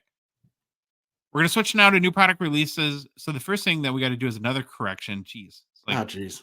fact check show. On our last show, again, in my exuberance to declare the 2021-22 releases to be concluded when the cup comes out next week, I totally forgotten, Troy, about the unyet released combined clear cut that has the 2021-22 set and the 2022-23 set. So I don't know. I'm like 50% wrong, like 80% wrong. I'm 100% wrong. So Arm Breaks on YouTube had pointed this out to us. Thank you to them for that. So that I guess there's one more 2021 product than Troy after the cup. Okay. All right, we got to talk about our artifacts box, which is we bought on Friday right after I was done talking with Patrick about the new release. Went and drove to our local card shop, picked up a box. I think there was like 5 boxes on the shelf. And Yeah, tell your story. I want to hear this again. Okay, yeah, there's 5 boxes on the shelf, and I never know which box to pick at all. But I noticed that some are gone. So the first thing I asked them, I'm like, "Oh, have many people bought artifacts today?" And they said one guy came in and bought 5, and $150 US a pop. Yeah. Oh, wow, that's a nice sale for you. And then I'm like, "Do you mind if I go pick out a box?" Now sometimes it's just depending on whether the mood strikes me or not. I'll ask them. I'll be like, "Just pick me one." Yeah. But I went back behind there and went to the shelf, and I'm staring at it, and I kind of got my hand, and I think I'm more superstitious than I ever thought I was. And finally, I'm like, forget it. I'm just gonna take the first box. And then I think I called you or something like that later, and I'm like, well, this guy bought 5 of them, half the case. Maybe, Yeah. either he took all the good ones or he took the bullets for us. But you never know when you're picking that one box at a shop. And so started doing the pack opening videos, do one video at a time. First pack, card 2 we hit the Roman numeral 1 Emerald Jersey Patch Auto, which is pack odds of 1 in 7,147. And it's the second card, so it totally like catches you off guard, I know. You're like, what? right? What is this? But now has, of course, the $64,000 question is who is Roman numeral number 1? And this, I totally get this is like complaining about winning the lottery. So yeah, this is obnoxious of what I'm going to say, but it's been like a whole like mental gymnastics over the past couple of days trying to figure out if this is, you know, the B word. And I'm going to go back to my Yeah. superstition. I will not say that name in reference to this card because I feel like in some cosmic way that the world is going to jinx us at that point and it won't be him. Now, going back over the past few years, Roman numeral 1 has typically been the number 1 pick in the draft, which, if that holds true, should be the B word, right? Last year, Roman numeral 1 was Slavkovsky, who was the number 1 pick in the draft. I'm still even after talking to Patrick, I'm still confused as to like when it's going to be common knowledge or known, or when Upper Deck will release who these players are. Because Yeah. if you go look at 2022-23 Artifacts checklist, Beckett and Cardboard Connection will list who the players are. So at some point, they become publicly known, and then they reference even right now, like on Cardboard Connection, they say specific player names to be released at a later date. Well, for the love of my blood pressure, when is that? And this happens on Friday and like afternoon. So I haven't had the chance to even whatever teeny tiny amount of access we have with Upper Deck. Oh, you bet your bottom dollar today on Monday that I'm gonna be trying my darndest to verify who the heck this is. But yeah, so it's really weird because you think, wow, this is maybe the biggest card we've ever hit, but then we kind of don't know, right? Yeah, it's you think the best, or you want to be, oh, it's the Bedard, but I will never see. I'm not superstitious, so I'll say it. And I hope it is, but you never know. Like I can't guarantee it. We don't know. It might be someone else, and we're just gonna kind of sit on it. So this is a parallel of the jersey patch. It's the emerald, and like I said, it's one out of like 7,147 pack odds. There's a purple that Yep. is a emerald, or that's a purple patch. So ours is a jersey patch. So one would have 2 patch windows, 1 jersey, and 1 hopefully sick patch. Wouldn't that suck if it was like a 2-color patch with the black on? And then the patch is just 2 patches. Then Troy, and I just saw this today on eBay. We got to watch this like a hawk now. There's the highest parallel is black, or lowest or most rare parallel. Okay. And there's one at auction right now on, it was like $80 was the bid. It's like, I think I don't have the pack odds in front of me, but I want to say like 1 in 107 or Oh, wow. 108,000 packs. It's the black tag patch. So we're going to go that whole tag Okay. conversation again, but I think it's a 7-day auction. It'll be very curious to see where that one ends up. So I don't know how, and you and I haven't decided. We threw it on my car post because that's kind of our deal with them. So if somebody kind of offers us full boat, we'll probably sell it. But I don't know. Does part of you want to keep this? Does part of you want to? What do we want to do here? What should we do? Know. You guys got to message us and let us know what we should do here. But and I keep watching his stats, and he's still doing well. You know, he's not. I don't know. Like, if someone wants to offer full boat, I guess maybe we take it and count our win. But take the win, right? That's what we always say. We always say take the win, but then that part creeps in. And you're like, oh man, I kind of want to see this card and get it in hand. And oh, what if it's really nice and we can grade it? And then who knows? I don't know how these cards usually grade out. I haven't. But. And what's up with our B word luck? We hit some out of 99 out of the rookie debut, right? Well, I don't want to get too far ahead, but the pack videos, there's more coming, right?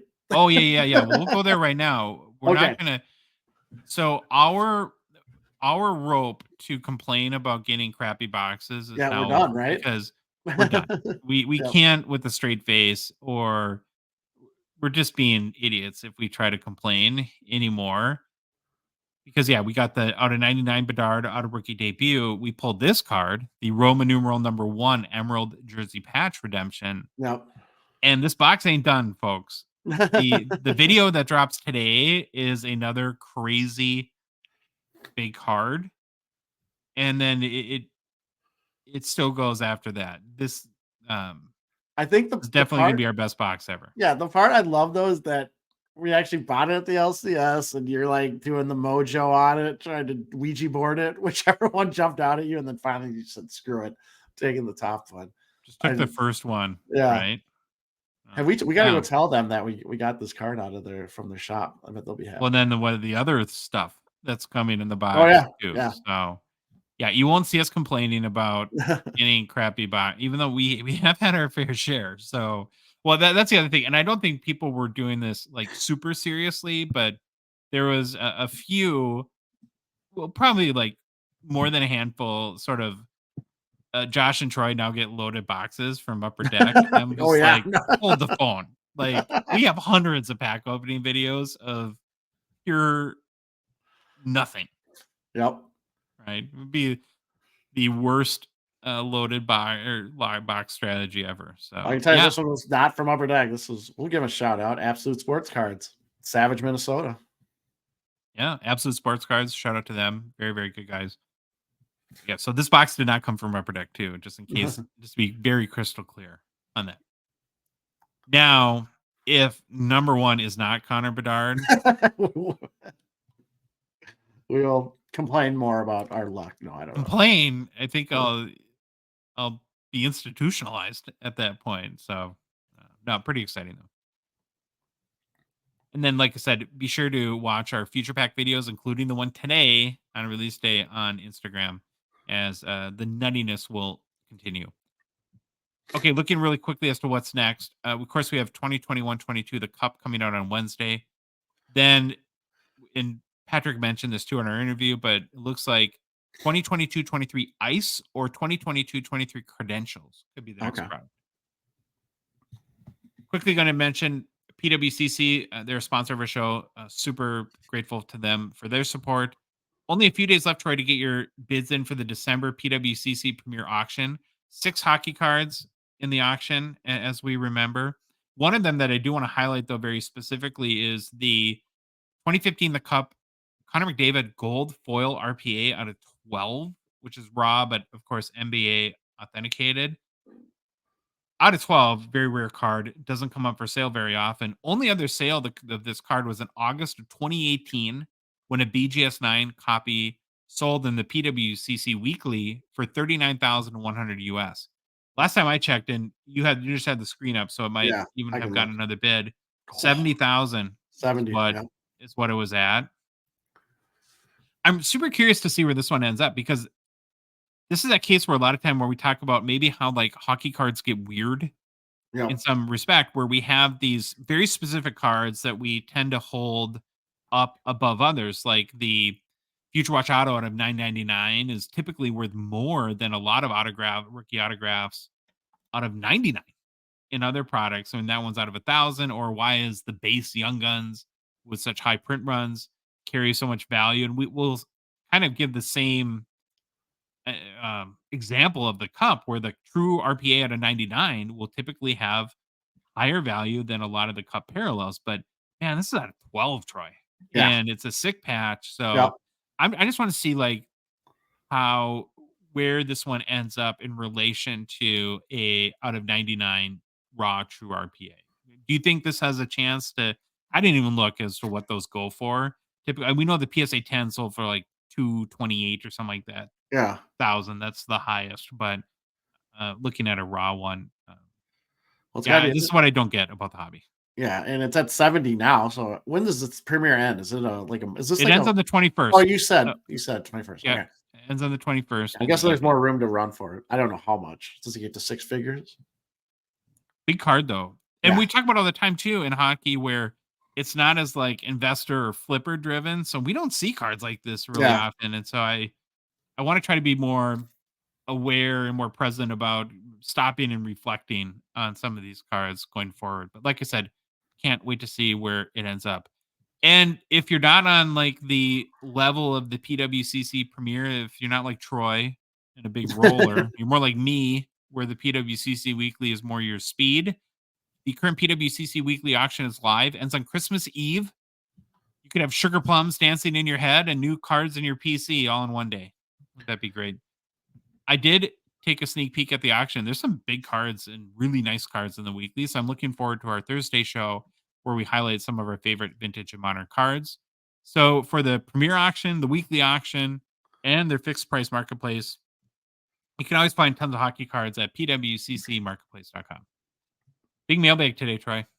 Big mailbag. All right. All right, let's get right into it. You hanging in there? I am. I keep trying to remember to mute when I have to do the sniffles, so I apologize if any of those made it through.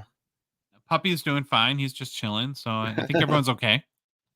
First question from Discord, Beard Boss. Have either of you PC'd a player who then switched teams? Did you keep collecting that player once they switched teams? Why or why not? I collect Yager a bit, but it's been more recently, and I prefer him to be on Pittsburgh. He played for like every team, so Yeah. I don't really care. I like more look on the card basis, so that's maybe one example personally. And then I was thinking like hypothetically, where I think where this would bother me the most is if a guy played for my team. And so not only did I enjoy him as a player, but I was invested in that player as a member of the Minnesota Wild. So like Kaprizov would be a great example. Like let's say he forces his way out in a couple years. I don't know. Then I might lose some of my steam for Yeah. collecting his cards on his new. I think I would at that point. What do you think, Troy? I was gonna say I don't think there's been rumblings and rumors that Kaprizov might force his way out of here in a couple of years. Really? Yeah.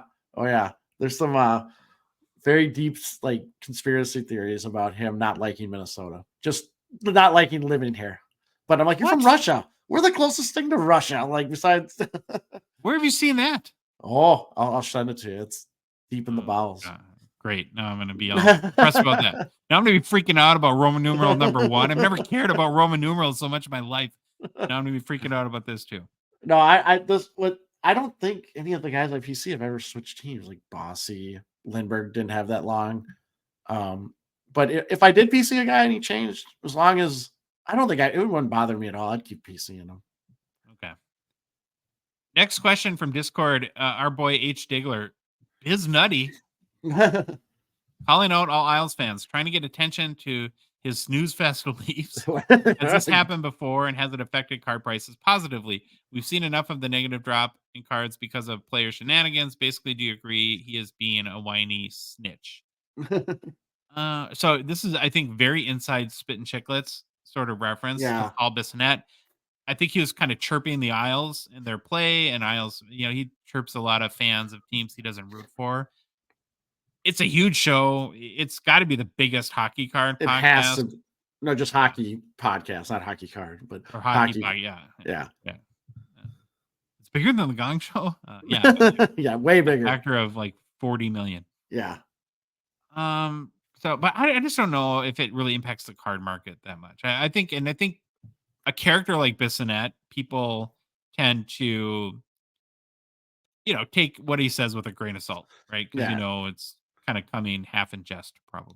It's coming in jest, and plus Bissonnette is insanely smart. He knows what he's doing. He's driving traffic to their site, and he's also, remember with the whole what was it, Babcock thing, he's kind of got the little journalistic edge now where he's trying to break some news and become the new Kevin Weeks, I guess, because Kevin Weeks breaks a lot of stuff in the NHL. But I think it's Bissonnette being Bissonnette. Now for card prices, I don't remember anything, but again, I just don't have the context of this happening in the past.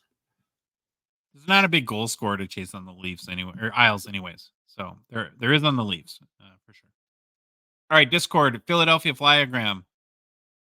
This is a great question. How much less value would some of the Grail rookies like Gretzky, Hauer, or have if there had been 10 different parallels made at the same time like we're seeing today? Feels like manufactured scarcity isn't going to be great for the long term of the hobby. Upper Deck is obviously striking while the iron is hot, and just seeing Connor Bedard signs. So I gotta say right out the bat, Connor Bedard is, Yeah, that's awesome. if you don't trademark that, we're gonna. So we're giving you 11 seconds to do it, and then no, that's awesome, amazing, uh, great reference there.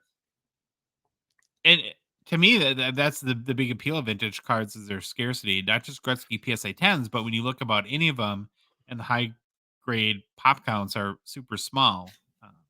But then again, you sacrifice variety for that too. There's like one card of so if you're going to be a Gordie Howe collector, your collecting opportunity is a lot more limited then, and I think you sort of focus your energy on maybe trading up and finding the best copy of that card. That's sort of where what keeps you interested. So I don't know. I think it's a delicate balancing act as to what's happening right now. Nobody wants to buy boxes for 100, 200, 300, $400 and get nothing. Yeah. You're not going to sell for the prices that Upper Deck wants without any hits. But then again, you also have to think about the long term and are we sacrificing kind of maybe clarity as to what the great cards are over the long haul by the short term demand for us just to get stuff. So yeah, if is the balance maybe right now towards too far towards manufactured scarcity, and to some degree, I think yes. Yeah, I'm kind of with you on all your points. It's when I think about the manufactured scarcity, I always roll into stature and how they have like all the 800 variants, and then some of them, they start numbering those photo variants, and then I just design variant, and then you got photo design variant. That's where I think it got a little too out of hand. All right, next question, Discord, MN or M Nadow 02. I keep my hits in a spreadsheet. Boy, Troy, you guys should like get an apartment. You be best friends. And every 6 months, I jump on Beckett to look at prices. I've got a Cole Perfetti 2021 Black Diamond Hockey Diamond Relic Rookies Triple Diamond to 99 and 49 out of 49. According to Beckett, the 99 is listed at 272 Canadian, and the out of 49 is listed at 170 Canadian. Shouldn't that be reversed? Why is a higher number worth more? Am I missing something? Well, I got to admit, I'm not super familiar with Beckett's pricing anymore. I didn't even know they had pricing. Is this like a paid thing? It must be. It's got to be like some.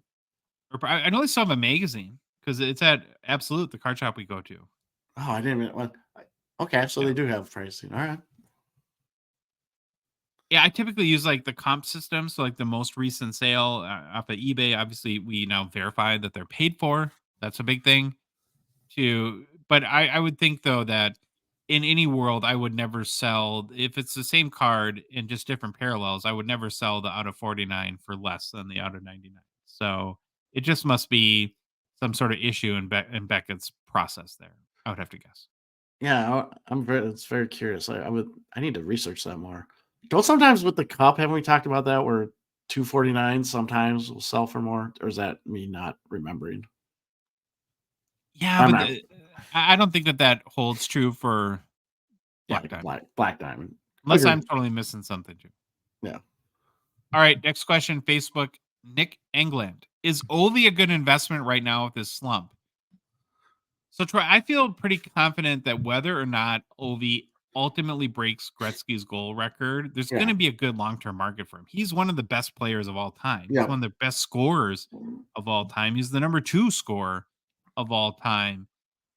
That being said, though, the short term is going to be more iffy. And I guess if you have to you have to, like, if you're going to want to invest now, you have to make a judgment as to whether or not you think his slump is a blip in the radar and he's going to kind of regain his goal scoring touch, or it's just an old Alexander Ovechkin.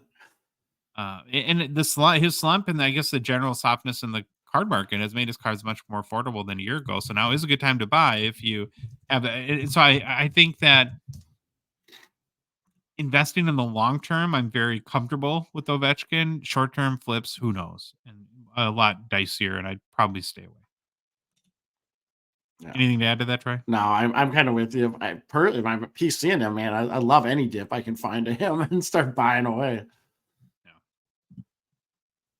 Next question from Facebook. Costa Porphyrius. Thoughts on Willie Nylander? Well, William Andrew Michael Jr. Nylander Altilius There you go. is having an amazing season. Also a very fun player to watch play. Really enjoy watching him kind of speed around out on the ice. 15 goals, 25 assists for 40 points so far, Troy, in 28 games played. Pacing for 44 goals, 117 points. Hobby-wise, I think it's a tougher call. He's, the third or second, in the hobby pecking order for the Yep. Maple Leafs. And we know the hobby really only supports one, hardly two star. I mean, Draisaitl doesn't get enough love, right? Yep. Because of McDavid. So I ultimately think Nylander is a great PC option who probably has like value upside in pockets, like for Leaf fans or in the Toronto area. I just don't know how much somebody in Arizona cares about William Nylander from a hobby point of view. Do you agree with that? Yeah, I'm kind of with you, even though I will fully admit my knowledge of Nylander is from episode 136, where I think Yeah. you, Josh, put him on the hot or who's hot. So great player. And actually, I start when I do, like when I'm looking for who's hot, so I see his name popping up all the time. So I've kind of like watched his stat line kind of grow. And just on a side note, do you know what Ovechkin? It's been 12 straight games without a goal. That's Do we crazy. need to start like the OV goal watch and I have know. a counter or something like that? Every day without a goal, just that record decreases by another percent probability, probably, or a couple percent. What I think is curious, and I almost want to do a poll. Maybe we'll do a poll this week, and particularly for Maple Leafs fans, if they now consider Nylander the second number 2 guy on the Maple Leafs, or if they still think of Mitch Marner as Yeah. that guy. So, Great question. all right, next question. Facebook, Mark Obarka. Total newbie here with basic questions you probably heard many times before. Never on this show have to explain being a newbie because that's part of what we really want to do is help new people Yep. and point you in the right direction. So thank you, Mark, for asking your question. I only collected cards for 1 year as a kid, 1972-73 OPC. They've been sitting in a cigar box for the last 50 years. That's wild to think about. Yeah. How that happens. Not the complete set, but many duplicates and all in relatively good shape, except for one card having a crease and the checklist has been used. I post a pic or two of them as examples. Since I'm at the decluttering stage of my life, I'm looking for the most efficient way to sell them off, but not sure what condition they'd be. Should I send one as a sample off to PSA to get an idea of condition so to better price them? What I would do, Mark, is I would go, if you're in an area that has at least one, but ideally multiple card shops, I would take them to them and show them and get their opinions on what to do, whether or not you should grade them, what they think they're worth, get multiple opinions on it. Because I think just sending one to PSA is not going to give you a great sample of what the rest. You might get one that gets an 8, and then the rest are all 4s. Yeah. Is my and then you want to make sure you're sending the right ones. A lot of LCS shops too are group submitters, and they Yep. will be able to give you and not only an idea of is this a card that's worth grading, is this an exact copy in good enough condition that they think that you should grade. Yeah, and then even before you go to the card shop, I was thinking you could probably almost put them into groups, like of what you think. You think these are the best ones. This might be the middle tier, and then they can look at it too and say, oh, okay, well, yeah, these look really good. And these would grade maybe in this range. But I agree with your thoughts, like 100% on what to do. Going to the card shop and getting opinions from people that have dealt with these cards for a long time is always a good strategy. Okay, next question is from Instagram, Justin McCoy. Another good one. What long-term injury is hurting a team's performance the most this season? and which is hurting a player's hobby value the most? My vote is Landeskog on both fronts, but I'd love to get other opinions. I think Landeskog is a good one. I always think of Carey Price when it comes to long-term Yeah. injuries, and Yep. I do that, Troy, because it still amazes me how much of a chase he has. Look at PWCCs. There's always Carey Price cards popping up, and Yeah. they always go for big money. And Price is only 36. Now, Yeah. that's not young, but he could still be a productive player. And so I think, too, if he was playing currently, that even his hobby market, of Yeah. course, would be higher than it is right now. And the Canadians can probably use a healthy Price in the net as well. Next question, 86 collectibles hockey. Another Ovi one. Say Ovi doesn't break the record or takes him extra years of scoring like 15 goals a year. How does it affect his hobby value? Again, I'm going to kind of go like long term, short term. I think long term, there's no effect. Yep. The unfortunate thing, Father Time is undefeated, and a lot of very few legendary players, number one, get to quit on their own terms. But even when Yep. they do, they sort of limp across the finish line of their career. But a few years later, nobody thinks of like how, like, I know I'm making a baseball, but how much Griffey struggled at the end of his career. Yeah. Yep. Right? Or they all kind of tend to struggle a little bit. And so I think you get a few years into retirement and past the Hall of Fame, and he's just going to be remembered for the best parts of his playing career. And then again, at Troy, in the short term, I think it will have an impact. Yep.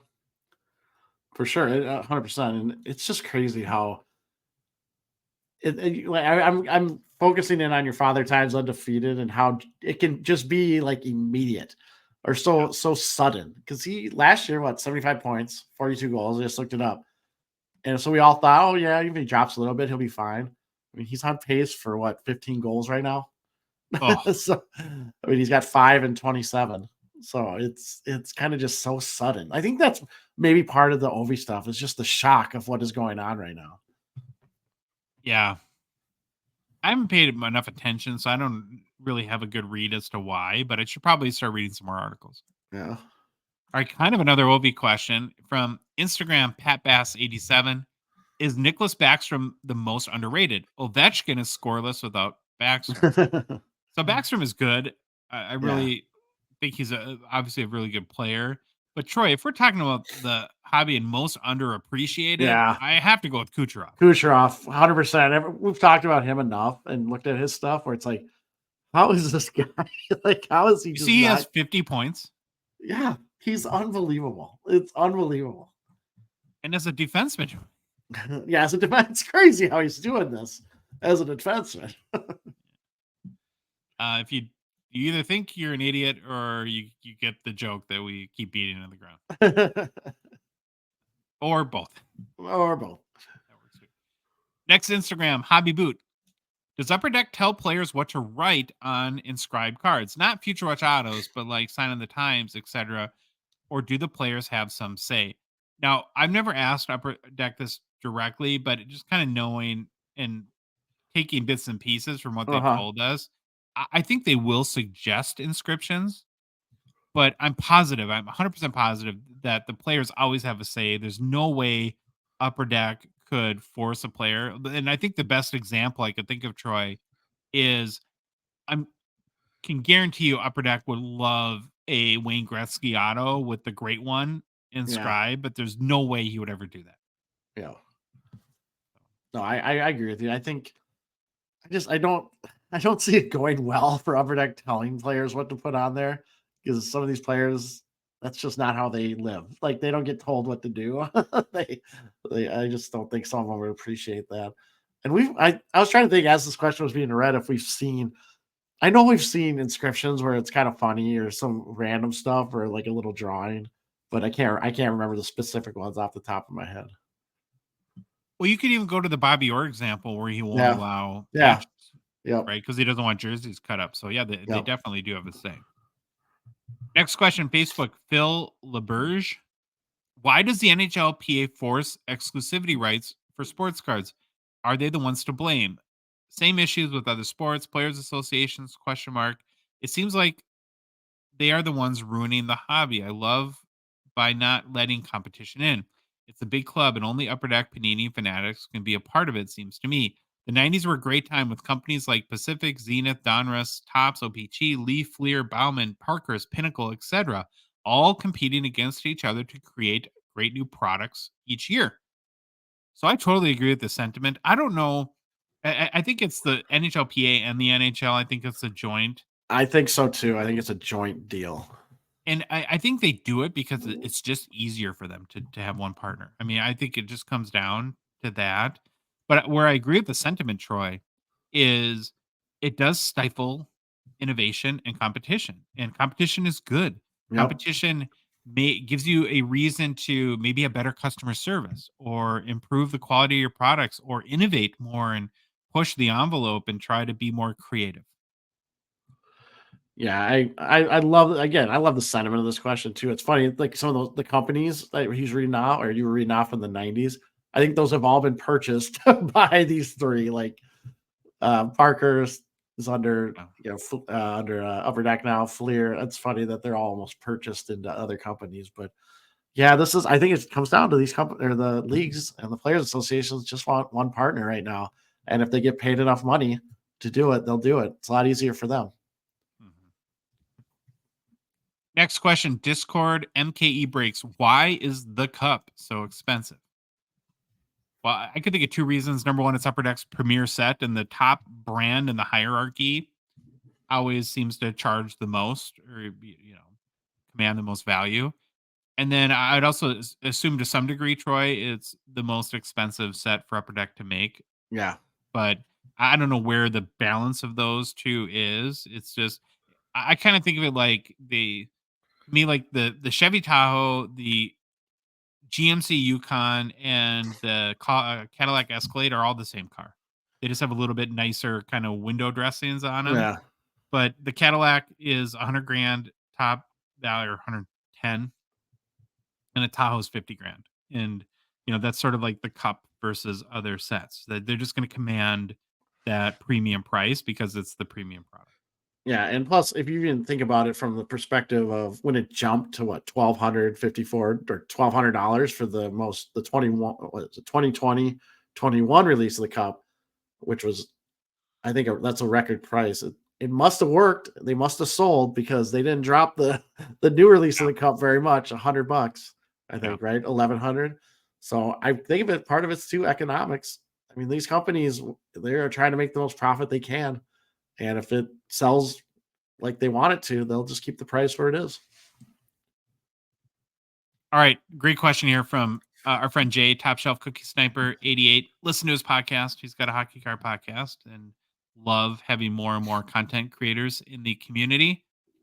If you're buying each other one hockey card for the other person, what card do you buy with a $500 budget? Also, probably the most important question we've ever been asked.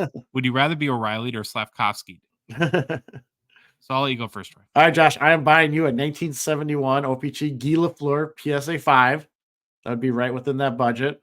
Or I'm going to get you an 81 OPC Peter Stastny PSA 9, which would fall in that budget range. So there you go. And I would rather be O'Reilly for sure. I love O'Reilly.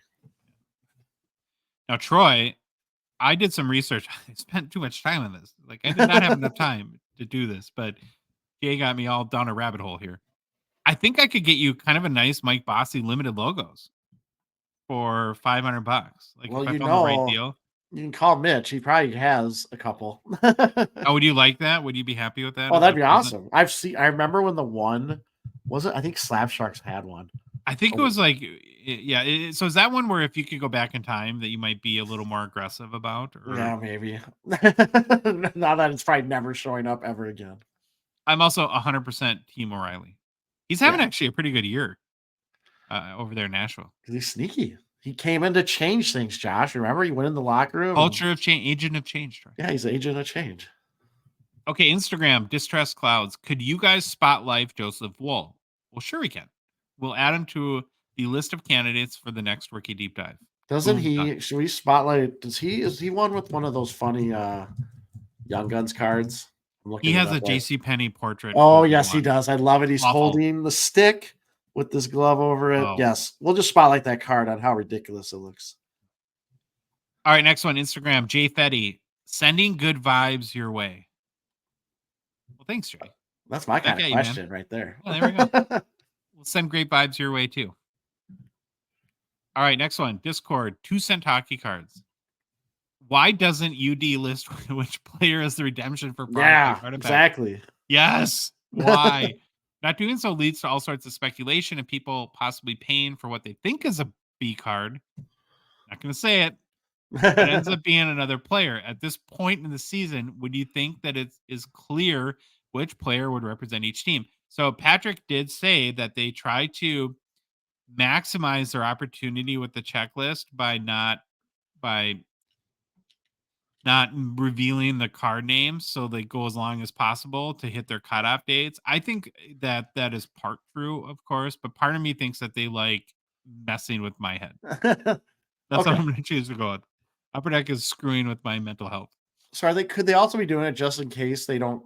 I mean, I think that's what you were kind of saying. If they don't get back who they think, or they can kind of fudge it a little bit and change things around, or Yeah, well, that's what Patrick said in his interview. I Okay. don't know if you've had a chance, probably not, you'll probably listen to it tonight when we edit, but that they, because it's such an early year set and they want to put the best possible players and cards in possible, that it gives them the most flexibility to do that. But again, I think they like, the sort of the whole mystery behind it, and as much as it's torturing us right now, is part of the kind of the vibe of artifacts. So all right, next one from Instagram, Dact Mac fan. So is he like a Dakota's Mac Jones fan or Nathan McKinnon fan? I don't know. Cards. Best hobby box deal available from one of the online sellers. One that is base heavy release and one that's more of a hit release. Yeah, the base I is sc- easy. I have 4. So you're getting more than your money's worth here. So I had one on David Adams. These are in US dollars. If you're an OPG paper guy, some people aren't, but we're huge OPG paper bobos. Yep, 2021 hobby is still $34. I love it. What a fun rip for $34. You get 2021 Synergy for $50, which is half off the release price. 2021 Artifacts, pretty good hobby class, 65 US, more than half off. I think it released at 140. Yeah, So that's at 65. And then 2022-23 Extended Series is 80 down from 100. But remember, the last extended release has the Young Guns acetates in it. So that's a huge chase in extended. And then the one pack, just the hits products. So I found a box on David Adams, Troy. You can get 2020-21 Ultimate. So that's Kaprizov, J-Rob, Stutzla, Caulfield. Ottinger. Is that Caulfield? No, Caulfield's 21. Dylan Cousins. Yeah, sorry. $200 now, down from $250. I think that's a pretty good deal. Yeah, for that product. All right, next one, Facebook, Lucas Krejkovic. What boxes should I rather buy if I want to spend $300, but not for 2023-24 Series 2?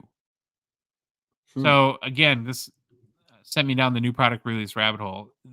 Well, if you want to only buy 2023-24 product, the only other product right now that has a pre-sale price is OPG paper, which you get, I think, more than 3 boxes. I think it's like $90 a box. So you could, for that $300, you could get 3 boxes. Again, we love OPG paper. Not everyone does. And that one's tentatively scheduled to release on Valentine's Day. Okay. If you're not married to 2023-24 hobby class, almost anything from 2021-22 and 2022-23 are basically in that price range right now. But I would, if I had $300 in SBC Signature Edition Legends, is probably, if you can find it, Yeah, would be the number one box to get. I'm a big fan of 2020 Ice. Troy doesn't like the logo. We all know that. But because you have those like 3 chase paths. You have the 2020 bonus pack because they didn't do a 2020 Ice release. You have Ice Premieres from the 2021 class, and then the exquisite RPAs. And then I also really liked the 2021-22 Premiere. This last Premiere release I thought was really nice, and I think you can get that for under $300. And then if you want to wait an undetermined amount of time, I'm incredibly hopeful about Parker's Champions. Right now it's saying January 31st, but this product has been delayed like 47 times, Troy. Yeah.